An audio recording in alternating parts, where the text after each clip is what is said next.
Advertencia, en el siguiente vídeo encontraréis spoilers de Terror en el Transiberiano, El enigma de otro mundo y la novela en que se basan, Who Goes There, que lo sepáis.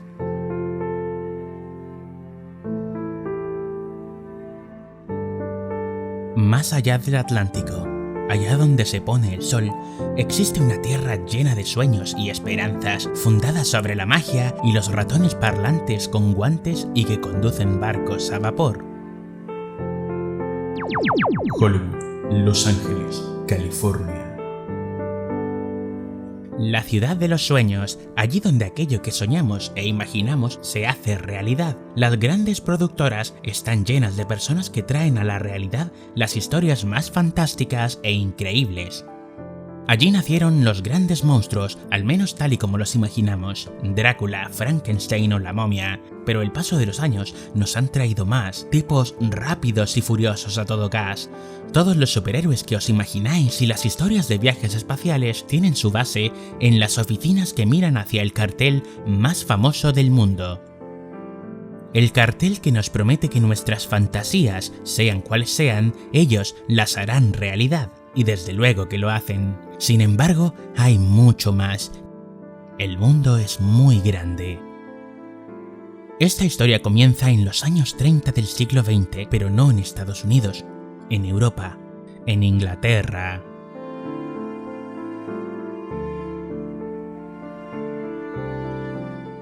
Nos encontramos ahora en tierras británicas. El actor Will Hammer funda una productora de cine, Hammer Productions Limited. Hammer era el nombre artístico de Will Hines, que lo tomó del barrio donde vivía, Hammersmith. Y pronto se asocia con Enrique Carreras, un empresario español dueño de una cadena de cines, y juntos fundan la distribuidora Exclusive Films. Hollywood sigue muy presente y deciden que su modelo de negocio se inspirará en el de las majors, producir rentables películas al menor coste posible, haciendo su primera película con el mismo espíritu y con un actor conocido, Bela Lugosi, el primer Drácula.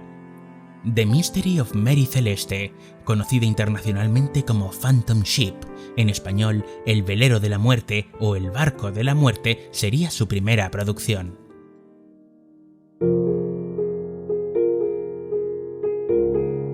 Pero las desavenencias del destino lamentablemente enturbian sus planes. El decaimiento de la industria cinematográfica británica los lleva a la práctica bancarrota en el año 1937, sin apenas poder producir o distribuir ninguna película, principalmente debido a que tuvieron que servir en las Fuerzas Armadas. Pero el nazismo no duraría y una vez la guerra terminó, Carreras y Hammer, junto a sus hijos, fundaron oficialmente la Hammer Film Production Limited, siendo ellos y sus hijos, James Carreras y Anthony Hines, los directores de la compañía, gracias al apoyo del gobierno que necesitaba de una inyección de producciones nacionales que incluir en sesiones dobles o cortometrajes para los intermedios, comenzó la nueva era de la Hammer.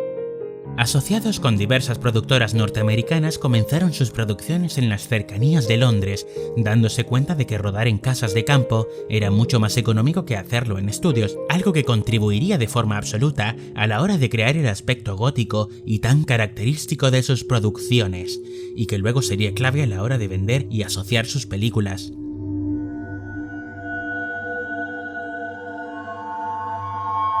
Su primer acercamiento al horror ocurre con The Quatermass Experiment, una adaptación en largometraje de la popular serie de televisión de la BBC.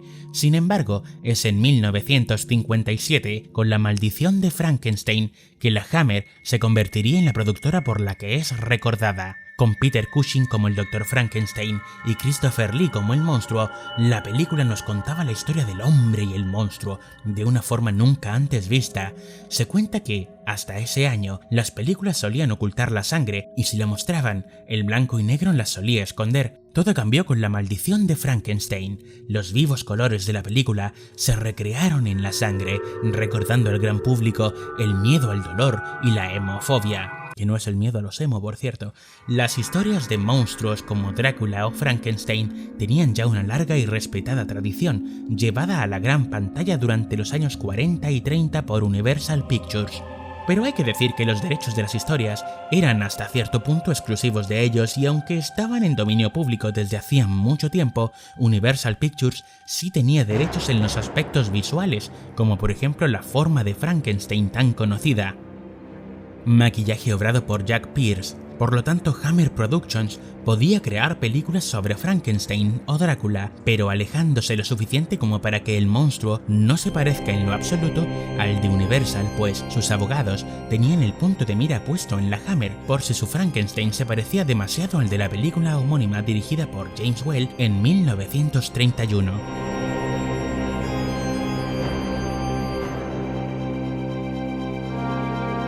Debido al éxito de Frankenstein, Hammer quería abordar otro monstruo épico del mundo del cine y se fijaron en el vampiro que inspiró a Nosferatu, Drácula. Sin embargo, como os adelantaba antes, aún tenía derechos con Universal Pictures, así que Hammer tuvo que llegar a un acuerdo con ellos para poder realizar la película de este personaje. Repitiendo Peter Cushing y Christopher Lee como Van Helsing y Drácula respectivamente, esta película crearía una nueva versión icónica del personaje al introducir los colmillos bañados en sangre o las lentillas rojas. Una vez firmado el acuerdo entre Universal Pictures y Hammer, gracias a Drácula, fueron ellos quienes se ofrecieron a financiar la película a cambio de los derechos de distribución mundial. Fue entonces cuando los monstruos de la Universal abrieron sus puertas a la Hammer. A pesar del acuerdo, el aspecto de Drácula sigue siendo muy opuesto al de la versión de Todd Browning en 1931. Hammer decidiría crear sus propias versiones con el más que distinguido sello Hammer de El hombre invisible, la cual nunca llegó a rodarse, El fantasma de la ópera y La momia, esta última usando también parte del entramado de las secuelas de La momia, La tumba de la momia y El fantasma de la momia. Es importante destacar en este punto que tanto Peter Cushing como Christopher Lee serían los principales actores que protagonizaron esta etapa de las producciones de Hammer, exceptuando El fantasma de la ópera, convirtiéndose en referentes del terror gótico y en actores fetiches de la productora, así como de productores y directores que trabajaron para la Hammer o que se incursionaron en el terror y películas que querían emular el factor Hammer.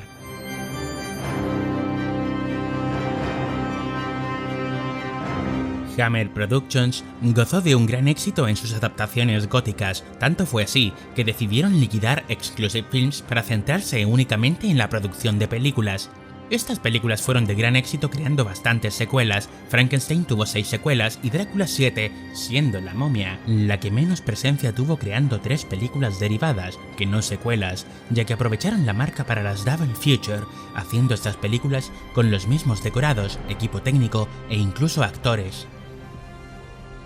Pero claro, al final todo lo bueno, como se suele decir, acaba. En Estados Unidos, el código Hays dio paso a la calificación por edades, similar también al de Inglaterra, donde un comité estatal decide la calificación que tendría la película, basándose en aspectos visuales y sobre todo en la ética y la moralidad. ¡Ja! Para asignar las películas. Esto influyó sobremanera, pues los cineastas ya no tenían que hacer todas las películas para todos los públicos. A partir de ahora, una película podía tener códigos diferentes, solo para adultos o menores acompañados, pero más importante aún, el cine estadounidense comenzó a realizar películas que podían competir directamente con la Hammer en sus propios códigos.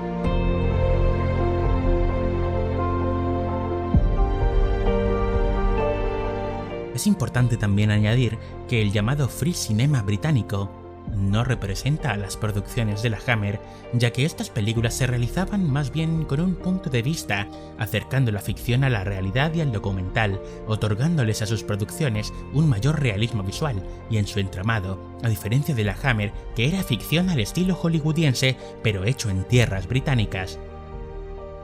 Al otro lado del charco, cineastas como Arthur Penn o Sam Peckinpah crearon películas mucho más violentas y adultas, pero con un distinguido sabor estadounidense, algo que se alejaba bastante de ese regusto británico de las historias góticas de mansiones de la Hammer. pero aseguraba mejor a su público en América, pues hablaba de sus propios héroes modernos o de la sangrienta guerra que se vivía en México.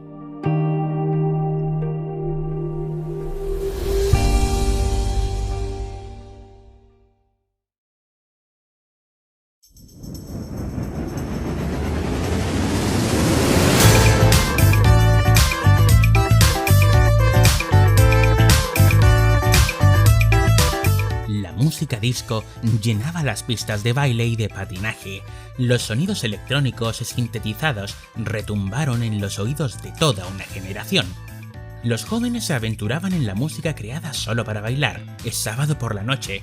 ¿A dónde vas a ir? Te esperan los chicos y las chicas en la disco de calle abajo. La vestimenta es importante, solo tú puedes enseñarle a los demás cómo moverse con la nueva música.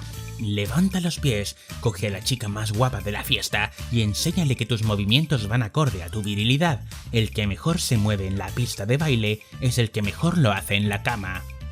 Los colores de la pista de baile se mueven, son el futuro inspirado por aquellos viajes astrales que los trippies nos han estado mostrando desde 2001, una odisea del espacio.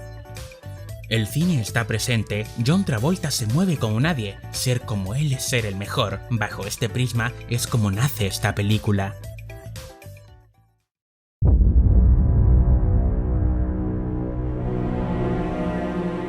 Las coproducciones no son nada nuevo, existen desde que el cine necesita dinero e inversores para poder hacer las películas. Es un negocio, alguien pone dinero para recuperarlo. Los westerns españoles e italianos se basaban en la coproducción. Yo pongo el dinero, tú haces la película y la exhibimos en salas hasta que es un éxito. El dinero invertido se multiplica, el cine es nuestro negocio.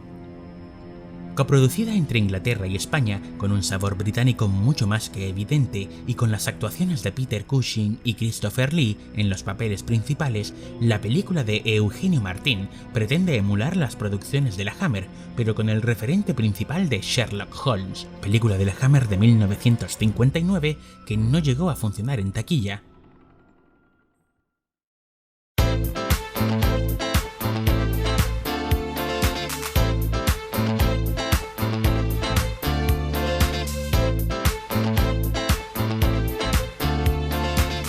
La siguiente película está disponible en Flixolé. Este vídeo no está patrocinado por Flixolé, plataforma donde podréis encontrar tanto cine clásico como español, disponible también a través de Amazon. Si no queréis ver el resumen de la siguiente película, podéis saltar al minuto siguiente.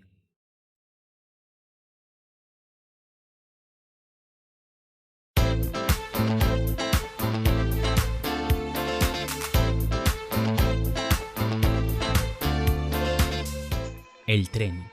Su silbido característico y el crepitar de los vagones sobre los raíles nos llevan de viaje, un viaje a través del tiempo, hacia tierras exóticas, Hong Kong, China. La expedición ha hallado unos restos fósiles. El antropólogo de la misión, Saxton, decide llevarlo a Europa en el Transiberiano, que viaja de China a Moscú. La criatura parece primitiva, ofreciendo la oportunidad de hallar un antepasado del ser humano.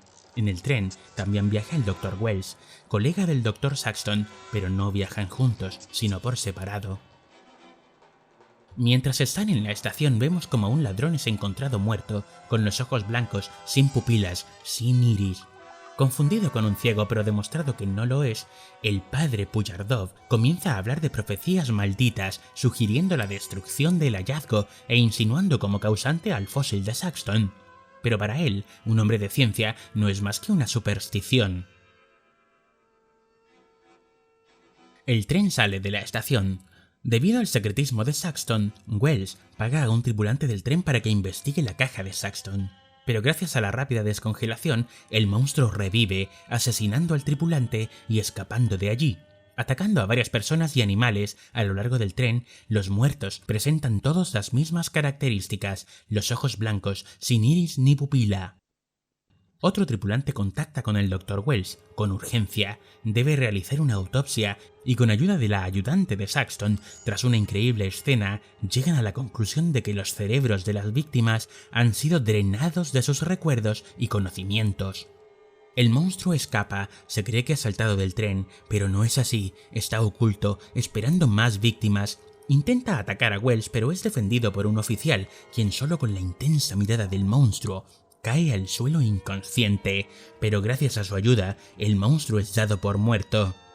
Puyardov, al ser informado de los acontecimientos, está convencido de que se trata de Satanás en persona. Saxton cree que los ojos blancos de las víctimas tienen que significar algo, y con el ojo del monstruo descubren que las retinas tienen plasmadas la memoria visual del monstruo, encontrando bajo el microscopio imágenes del oficial que le disparó, dinosaurios y la Tierra primitiva vista desde el espacio. ¡Madre mía! Puyardov cree que es la prueba física del ojo de Satanás y su presencia en el tren. La ayudante de Saxton se dirige al compartimento donde están los cadáveres y es atacada por el oficial, quien ahora parece estar mezclado con el monstruo. El uso de los desenfoques es espectacular. Todo ocurre ante la mirada de Puyardov, que se ocultaba. Saxton y Wells llegan a la escena y el oficial les informa de la muerte de la ayudante Jones.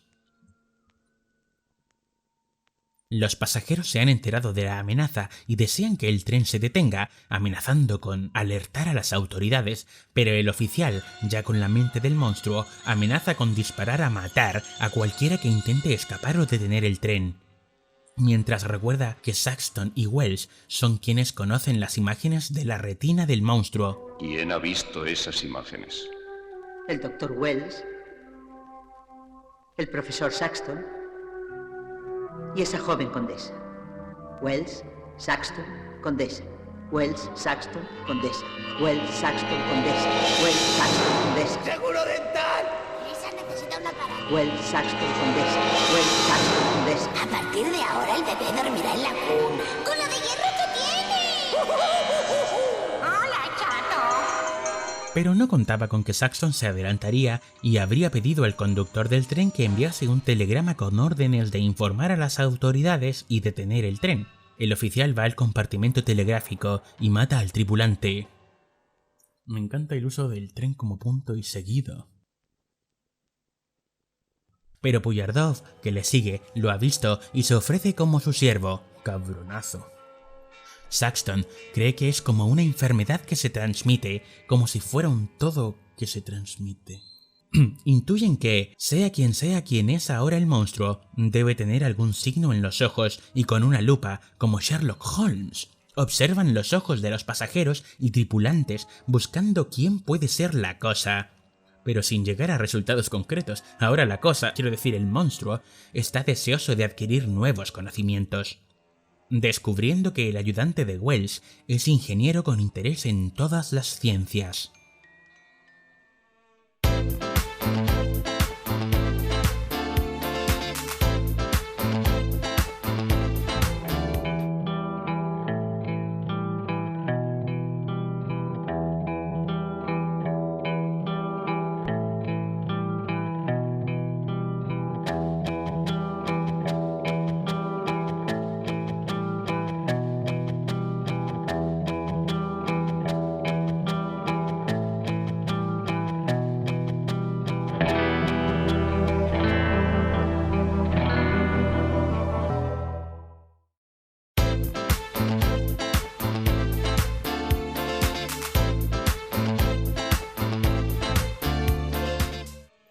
Las autoridades reciben el telegrama y en la estación el oficial cosaco Kazan espera la llegada del tren sin miedo al diablo o lo que sea que venga en el tren. El oficial, después de visitar al ayudante de Wells con teorías sobre los viajes espaciales, interroga a Saxton para descubrir sus teorías y Saxton se las cuenta, en las que una criatura venida del espacio exterior llegó en algún punto del pasado a la Tierra antes de que existiera inteligencia en el planeta, usando los cuerpos de seres como receptáculo. Antes de que el oficial pudiera hacer nada con Saxton, se presenta el Dr. Wells con una escopeta. El oficial insinúa si alguno de ellos dos es el monstruo y su respuesta... bueno, os la pongo. Pero ¿y si uno de los dos es el monstruo? ¿El monstruo? Imposible, somos ingleses. Continuamos. El tren se detiene en la estación y los cosacos suben a bordo. Alguien señala al oficial como quien no permite detener el tren. Puyardov se interpone, insinuando que Kazan es necio a la presencia de Dios. Pero Kazan le azota por su insolencia. Kazan interroga al oficial, pues ha visto que Puyardov pretendía protegerlo. Entonces Saxton apaga las luces y el oficial es descubierto por su mirada. Kazan entonces le apuñala y dispara mientras el oficial escapa. Seguido por Pujardov, quien se ofrece a ser el nuevo receptáculo de la cosa, quiero decir del monstruo. Todos los pasajeros y tripulantes son obligados a ir al último vagón, mientras los cosacos esperan al monstruo, pero este consigue colarse y acabar con todos ellos, Kazan incluido. Saxton y Wells quieren acabar con él, sabiendo que hasta cierto punto la luz es su debilidad. Consiguen encararlo y le preguntan por su origen, revelándose como una forma de energía más allá de la galaxia, que fue olvidada por los demás de su especie por error.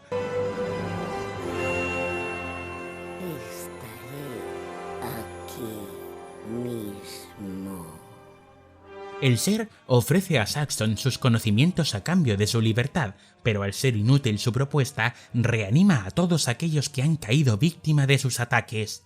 Saxton escapa, encargándose de todos ellos hasta llegar a la parte trasera del tren. Pujardov llega hasta la locomotora y conduce a toda máquina, mientras Saxton y Wells intentan desenganchar el último vagón.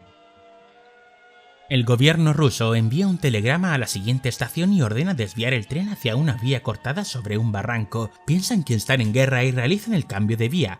Pujardov intenta detener el tren pero no lo consigue. Sin embargo, Saxton y Wells sí, y logran desenganchar el último vagón. El tren cae por el barranco, en un maravilloso trabajo de maquetas, un Ríete regreso al futuro, y mientras todos observan el tren en llamas, un fundido nos enseña aquel punto azul.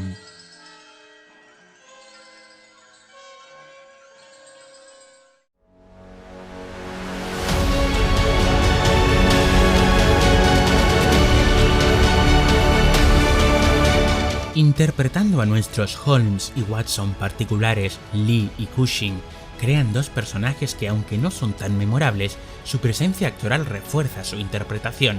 Es como si ellos fueran los únicos capaces de hacer frente al misterio, y no digo sus personajes, no, digo los propios Lee y Cushing, que casi obligados a trabajar juntos, la película se desenvuelve fácilmente entre el misterio y la comedia.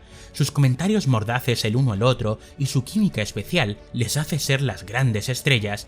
Alejándose de histrionismos o exageraciones, la comedida interpretación de ambos actores refuerza un film cuyos méritos radican en, como bien nos enseñaron Howard Hawks y Christian Nyby, en ser sutiles, insinuar y contar, y enseñar lo mínimo, dejando muchas veces a la imaginación bastantes elementos, aunque otras veces no. Pero siendo sinceros, la película viaja tanto entre géneros que es imposible tomarla en serio, y el director y la propia película lo saben, por lo que llegados a un punto, la seriedad sale fuera del tren. El personaje de Alberto de Mendoza, Pujardov, muy claramente inspirado en Rasputín, es el mejor ejemplo de ello, quien se convierte en una suerte de iluminado que viene a traernos la palabra del monstruo, y no podemos evitar comparar a la película con La momia, en sus primeros compases, para luego convertirse en una auténtica película de monstruos mezclada con detectives decimonónicos, y llegado a cierto punto, ver cómo todo esto cambia y pasamos a una ciencia ficción al más puro estilo de La cosa, con un ser venido de más allá de las estrellas, con la capacidad de ocupar el cuerpo de otras personas para conseguir sus fines. Un auténtico tour de force argumental en el que nos movemos entre varios géneros, pero que nunca llega del todo a desmoronarse y caer en el ridículo, nunca siendo un batiburrillo de referencias ni tampoco una parodia.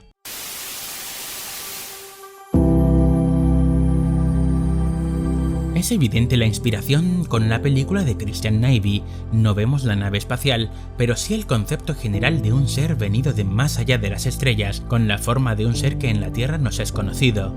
Esta vez siendo no Frankenstein la inspiración, sino La momia de la propia Hammer, hay que decirlo, quien resulta ser la referencia visual del monstruo, con sus característicos ojos y su mirada penetrante, aislando a varios personajes en un sitio frío del que escapar resulta difícil, si no imposible. Es importante destacar que la inclusión de Telly Savalas como una especie de villano secundario, nuestro Dr. Carrington particular, estriba en meter a una estrella que venda la película al mercado internacional y sobre todo estadounidense, alguien que poner en el póster, pero que solamente aparece unos minutos con un personaje traído como filón comercial. De todas formas, sería muy necio negar la influencia del relato de John W. Campbell Jr., pues es innegable que esta obra coge de ella bastantes aspectos, como lo de que el monstruo pueda poseer a ciertos personajes, así como el hecho de que ha llegado del más allá de las estrellas.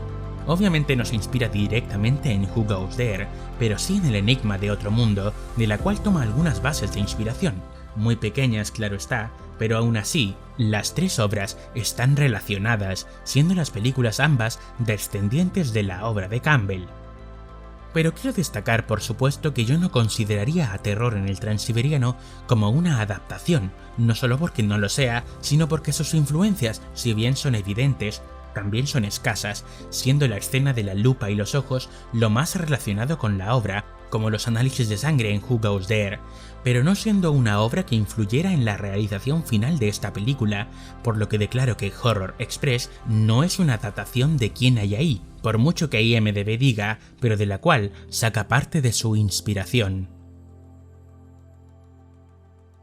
Terror en el Transiberiano es una película creada con el fin de copiar el sello de la Hammer y venderla al público como si fuera este tipo de film, siendo en su mayor parte una producción española con la mayor parte del equipo de producción español y rodado en estudios de Madrid. Sin embargo, es innegable que dentro de todos los vicios y males de este tipo de producción que rapiñaba del reciente cadáver del cine B europeo, esta película es de esos casos donde todo brilla, no quizás como una obra maestra en lo absoluto, pero sí brilla gracias a su mala leche, a sus casi nulas pretensiones y con sus ganas de ofrecer una película que entretenga en menos de 2 horas, y lo consigue de verdad. La Hammer era cine B, sí, B europeo, y aunque a medida que avanzaron los años su cine fue perdiendo algo de calidad, gran parte de esa culpa se debe al saturado mercado que ellos mismos consiguieron y también a este tipo de producción, que pretendía vender el mismo producto haciéndose pasar por el auténtico, pero de vez en cuando salían cosas muy buenas y creo que este es un ejemplo.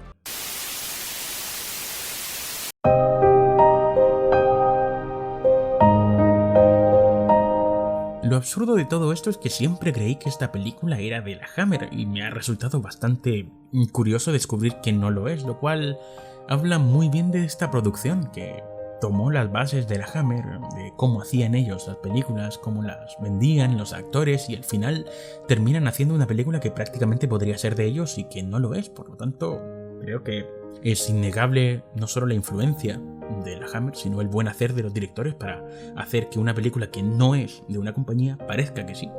Maravilloso, es espectacular. La película gozó de cierta popularidad en Estados Unidos y en Europa, pero en España es bastante desconocida para el gran público, seguramente porque no fue creada realmente solo para el mercado español, sino más bien para el internacional y el estadounidense. Aún así, sin importar su país de origen, la película es capaz de tomar las enseñanzas de la Hammer y llevarlas al terreno que quiere contar, y sale airosa, con una película más que agradable y memorable, que aunque no podamos decir que es una obra maestra de su género, sí que lo es de su director, y una muestra de que el cine B, aunque pobre, a veces puede ser espectacular y maravilloso.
¿Qué se supone que eres tú?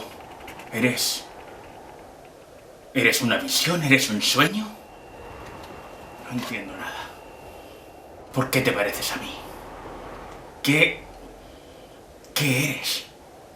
¿Qué quieres? ¿Qué has venido a hacer aquí? ¿Qué se supone que tengo que decir a mis jefes? ¿Eres una copia?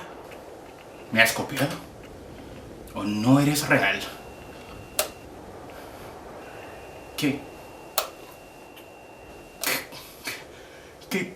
eres?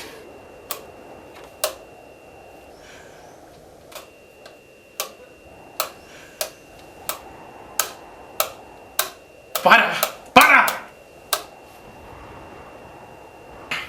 Puedo acabar contigo ahora mismo. Pero necesito saber qué vienes a hacer, qué es lo que quieres y qué estás haciendo aquí. ¿Me entiendes? ¿Eres capaz de entender lo que digo?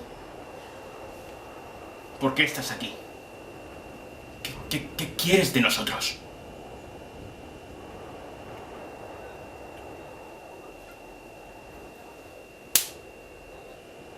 Oh, joder.